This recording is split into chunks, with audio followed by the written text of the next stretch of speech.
No, God isn't a buzzkill about sex. He's trying to get something to you rather than take something from you.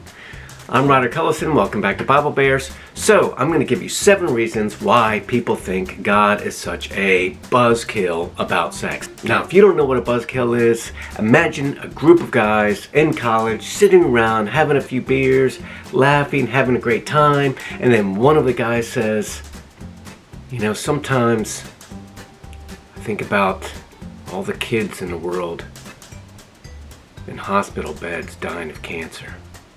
I mean, there are so many.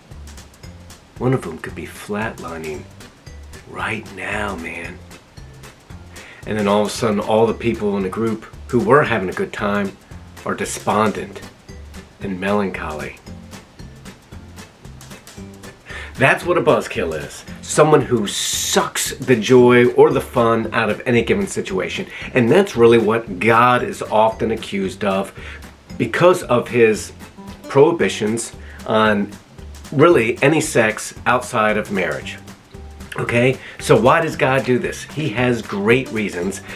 But when you're in the throes of passion, when you're seemingly in love with somebody, you think, this is what God wants. God wants me to be happy. Why would he deny me this intimacy?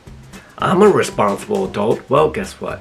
Not everybody's a responsible adult, and God knows your future. He knew everything about you even before your parents met, and here are the reasons why he doesn't want you engaging in any type of extramarital intimacy.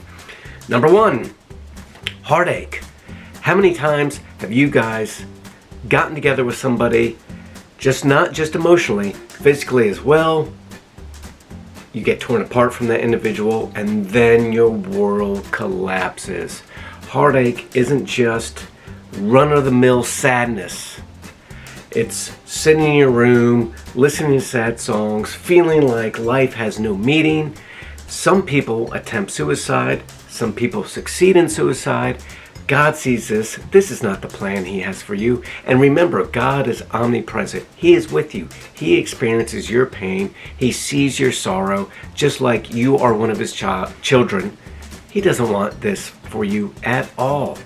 So this is one of the most probably overlooked reasons. Number 2, unwanted pregnancies. Obviously, this is a no-brainer. Why would God want you to have a child that you don't want? And obviously, this leads to many other issues, like number 3, abortion. Since Roe v. Wade has passed, over 56 million abortions have been performed in the United States. Now, I know a lot of you are thinking, oh, it's just a clump of cells, or hey, 50%, 60% of these abortions are due to rape or incest. None of you guys think that. Okay, we're talking maybe 2% are rape or incest, okay? The rest of them are for various other reasons, but we know that God does not think you are just a clump of cells. At conception, at the moment that spark has ignited your existence, you are a human being. God knew who you were even before you were conceived. Okay? Read Jeremiah. I'll put the verse below. He stitched you together in the womb. He knew all the hairs on your head. You are a person with value. And we have committed mass genocide of his creation by the tens of millions. This is not God's plan. This is why he wants you to wait until you get married. Now, so we've got an unwanted pregnancy, which could lead to an abortion. Maybe you don't get an abortion. Maybe you have the child. Great, I applaud that. But the person with whom you mated doesn't want anything to do with the baby. Now you're a single mother, or perhaps you're a single father. Do you know all the issues there are with single parents? I'll put some of the statistics below. They are startling. They are alarming. And you don't know about these things when you're so in love. But God does. He knows what's going to happen to your child. Your child might be a runaway. Your child might be suicidal. Your child might engage in drug abuse. He knew all these things even before you, the parent, was conceived, and He's got a plan for your child's life, and it may not be that he's raised in a single family, because that can bring issues. Number 4, maybe you don't get an abortion. Maybe you don't bail on a child. Maybe you stay together. Great. That's wonderful that you try to make a go of it, but often that leads to what? A bad marriage. 2 people getting together that have no business belonging together because you were so seduced by the chemicals running through your brain, that euphoric passion that you felt for one another, although there was no foundation. You basically built a house on the sand because you don't share the same interest. You don't communicate similarly. You don't share the same philosophy on finances, on how kids should be raised, on education, on politics. One of you loves God, one of you doesn't love God. One of you wants to live here, the other wants to live there. You knew nothing about this person that you were so passionately attracted to, and now you're married to them because you have a child, and the child can be growing up in a home where there's lots of friction. That's not God's plan, which leads us to divorce. Is divorce good for any child? No, not really. Obviously, your child would rather mom and dad stay together and love one another, and you become one big happy family. It doesn't always happen. And yes, you can get a divorce if you're willing to work it out, if there isn't all this pettiness and friction and hurt feelings between the 2 of you, and you can get along. You can kind of create this family atmosphere, raise your child in a loving, mutual relationship. It's great for the kids. But more often than not, we see hurt feelings, we see pettiness, we see wrath, we see revenge, we see 2 parents talking negatively about one another to their children. The child's caught in the middle. The child doesn't know who to love. The child grows up maladjusted. And then there's problems later in life. God knows all this. He sees your child's future. He saw your future. He saw your grandparents' future. He has a plan for you, and these things don't fit into his plan.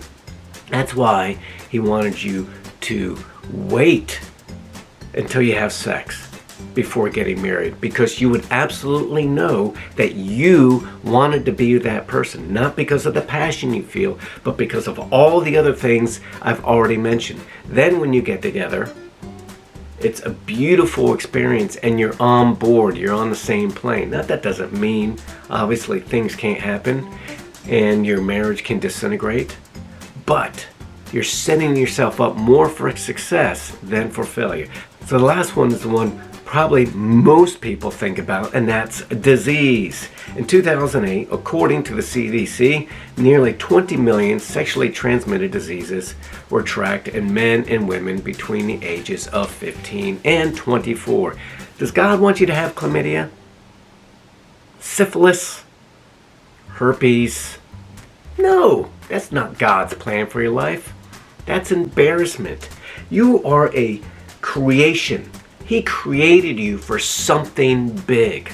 So listen, let's do a quick rundown. Heartache leads to depression, suicide, unwanted pregnancies can lead to abortion, single motherhood. Single motherhood leads to all sorts of things, bad things that can happen to your child. Bad marriages can lead to divorce. And then we've got people who are spreading diseases. And some of these people know they have the disease and they're still going out there spreading it because they just don't care. Listen, guys, God is not trying to take anything from you. He does want you to be happy, but He's got a better plan for you. A good plan, not emptiness, not empty relationships, a marriage for you with someone who loves you and who you love and with whom you share common interests. It's going to be great if you can just be patient. So, is God a buzzkill about sex? Absolutely not. Listen, comment below. If I left anything off on here, include it. include some of the reasons below. This is a subject a lot of people don't want to talk about because we don't want to talk about anything that seems to infringe upon our liberties. We need to be just free to do whatever we want, even if it causes destruction in our life. God sees that destruction. He doesn't want it to happen. Like I said, He's trying to get something to you, not take something from you. If you like this video, give me a thumbs up, share, comment below, and as always, please subscribe to the channel. I'm trying to get my viewership up so I can get the message out there. I love you. Have a blessed week.